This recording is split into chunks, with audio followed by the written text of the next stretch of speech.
Yes, I think actually Nyingma, I have a feeling, except for his Wangchuk Del, I mean, his commentary on the Song Nyingpo and so on, I had a feeling for many centuries he was almost forgotten. Mm-hmm. And it was actually, in fact, we should also talk about Mindroling, because in Mindroling, the Techen Yapse, the Milen Lochin Dharmashri and Terdalingpa, they saw no risk of the Terma teaching disappearing, but they saw a real risk for the disappearance of the Karma teachings, Nyingma Karma teachings. And this is not just a textual continuity, but Longjun, Shejun, Trijun. It's a reading, transmission, explanation, continuity, etc. So Tedalingpa made so much effort to try to not only acquire the textual basis for these teachings that were usually excluded from the Tenjur.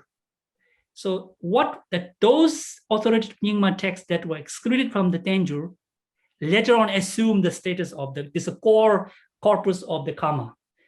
And this is due to the thanks to Terdalingpa and Loshin Dharmashri.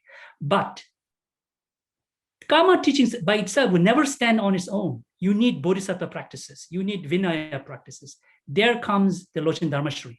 Loshin Dharmashri is a monk. He is a fully ordained monk, and his duty was, I think his composition of Rongzompa Samyama is not a coincidence. So it fits into the larger revival attempt of the Karma in Mindroling. And now Geshe Shenpen Taye, who had immediate connection with Mindroling, it was due to Geshe Shenpen Taye, who really thought Karma should be revived. And he went to Central Tibet in search of the Karma texts. And even that there is a story of how Mengatateng was discovered, and really wished that he to discover more such texts. So it is through the efforts of Geshe Shenpen Taye, with the inspiration of the Mindroling tradition, that the Karma, not just a textual, it's 18 hours. The Karma Dukchen, the Trinchok, the practices, etc. These were actually initiated, revived through the efforts of Geshe Shenpen Taye, etc. And only through Geshe Shenpen Taye's efforts, whom Mifam considered, by the way, Sangye Nyingpa, he considered a Sangye Nyingpa, starting from the Shisum Choga, all the way to Bodhisattva practice, all the Karma Dukchen was revived in central eastern Tibet through Shenpen Taye's efforts, etc. Only then, through the effort, Mifam printed this, they prepared xylographic editions of his works, etc. They couldn't get much, but whatever were obtained, they compiled it, they printed it. And through these printing activities, Rongzompa's works became more and more